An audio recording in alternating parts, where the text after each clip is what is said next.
Bonjour, nous sommes le vendredi 9 janvier 2026 et le sujet est le taïwanais TSMC, acronyme pour Taiwan Semiconductor Manufacturing Company, qui annonce une hausse des prix face à l'inflation des puces. On avait vu ces 3-4 derniers mois, surtout à partir de fin septembre, une envolée de la DRAM, que ce soit de la DDR5 ou de la DDR4, et également dans une moindre mesure les SSD. Il y aura également une envolée des prix de la mémoire flash comme les micro SD Express ou SDXC. TSMC, Taiwan Semiconductor Manufacturing Company, le plus grand fondeur indépendant au monde, a annoncé une augmentation des prix de ses services de production de puces dans un contexte de pression inflationniste sur le marché des semi-conducteurs. Cette décision reflète une évolution structurelle du secteur où les coûts de production de matériaux et d'équipements augmentent rapidement et où les fondeurs les plus avancés cherchent à préserver leurs marges tout en répondant à une demande soutenue, en particulier pour les technologies liées à l'intelligence artificielle IA et aux systèmes de calcul haute performance. Cette hausse tarifaire touche en premier lieu les nœuds avancés comme le N3, 3 nanomètres et futur N2 qui sont en production de masse cette année, qui sont déjà soumis à des coûts de fabrication très élevés compte tenu des investissements massifs nécessaires pour les équipements EUV, extrême ultraviolette et les procédés les plus fins. Les augmentations de prix opérées par TSMC s'inscrivent dans un contexte global d'inflation des semi-conducteurs où de nombreux acteurs de la chaîne de valeur sont confrontés à une hausse des coûts d'énergie, des matières premières et des dépenses en capital pour des technologies de plus en plus complexes. TSMC, en tant que principal fournisseur de puces pour des clients majeurs du cloud, des centres de données IA et des équipementiers électroniques de premier plan, se trouve en position de transférer en partie ses coûts aux clients, plutôt que d'absorber entièrement la pression sur ses marges, surtout que TSMC représente la très grande majorité de la production mondiale de semi-conducteurs. N'oubliez pas de vous abonner pour plus de news sur le monde de la high-tech ainsi que les bons plans, également sur mon Twitter et en description sous toutes mes vidéos. Vous pouvez les retrouver dans mes playlists et voir mes articles comme ici sur mon blog, tous les liens seront en description. N'oubliez pas de mettre un j'aime, un commentaire, de partager et de cliquer sur les liens en dessous de mes vidéos pour soutenir la chaîne. Les soldes d'hiver ont commencé ce mercredi pour une durée de 4 semaines. Vous pouvez les retrouver dans ma playlist Bon Plan. Les moteurs de l'inflation des puces.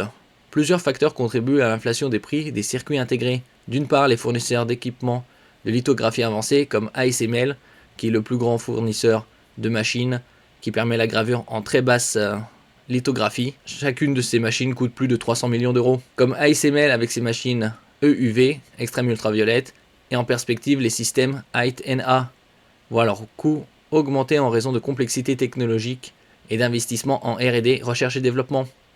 Ces coûts se répercutent en amont dans les contrats de fabrication. D'une part, les chaînes d'approvisionnement mondiales continuent de subir des perturbations et des contraintes logistiques qui affectent les coûts des matériaux et des composants intermédiaires. Enfin, la forte demande pour les puces sophistiquées liées à l'IA, intelligence artificielle, notamment les GPU, les ASIC et les accélérateurs spécialisés, pousse les fondeurs à allouer une part beaucoup plus importante de leur capacité à ces segments à forte valeur ajoutée, ce qui réduit la capacité disponible pour les services traditionnels et renchérit leurs prix. Dans certains rapports récents, TSMC a évoqué l'importance de maintenir un équilibre entre investissement technologique et accessibilité commerciale, face à des pressions inflationnistes similaires dans d'autres industries, automobiles, énergie, électronique grand public. L'entreprise a jugé qu'une augmentation graduelle des tarifs de fonderie était nécessaire pour assurer la viabilité à long terme de ses investissements dans les procédés de pointe et les technologies émergentes.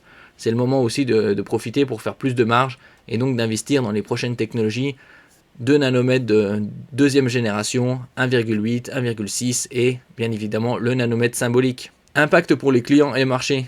Pour les clients de TSMC, qui inclut des géants mondiaux comme Nvidia, AMD, Apple et des milliers d'assembleurs de puces, cette hausse de prix pourrait se traduire par une augmentation des coûts de production des produits finis, ce qui pourrait être répercuté sur les prix de vente au détail à terme.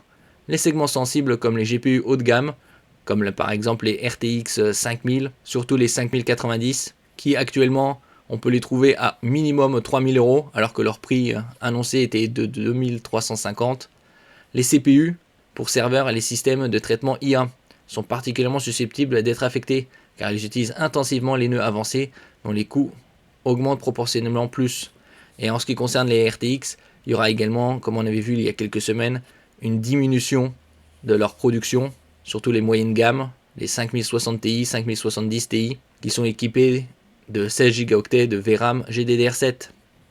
En ce qui concerne les RX 9000, il y aura une augmentation également des prix, malgré qu'ils soient équipés de VRAM GDDR6. Cette dynamique intervient alors que les marges de certains segments de mémoire, comme la DRAM et l'HBM, ont déjà montré une force relative, permettant à des acteurs comme Samsung et SK Hynix, les deux sud-coréens, de dépasser ponctuellement la marge brute de TSMC au quatrième trimestre de 2025, selon des estimations de marché.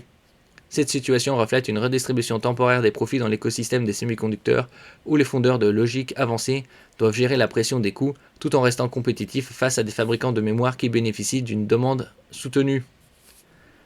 Réactions et perspectives.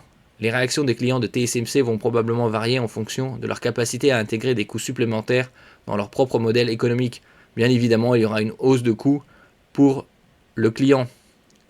Certaines entreprises pourraient intensifier leurs efforts de conception de puces en interne, design own silicon, pour optimiser l'efficacité ou chercher des alternatives dans des nœuds légèrement moins coûteux. D'autres pourraient intensifier leur engagement pluriannuel avec TSMC afin de sécuriser des prix plus favorables ou des capacités dédiées à long terme. Sur le plan macroéconomique, cette hausse des prix chez un acteur aussi central que TSMC illustre la tendance d'un marché des semi-conducteurs qui entre dans une phase plus mature et moins cyclique, où la pression sur le coût des technologies les plus avancées finira par se refléter dans l'ensemble de la chaîne de valeur, de la conception à l'utilisateur final. Et donc en ce qui concerne le coût des RAM et autres mémoires flash, en 2026, ça va également augmenter. En 2027, très probablement, d'après certains spécialistes, ça pourrait revenir à la norme vers 2028, voire 2030. Merci pour votre écoute et à la prochaine.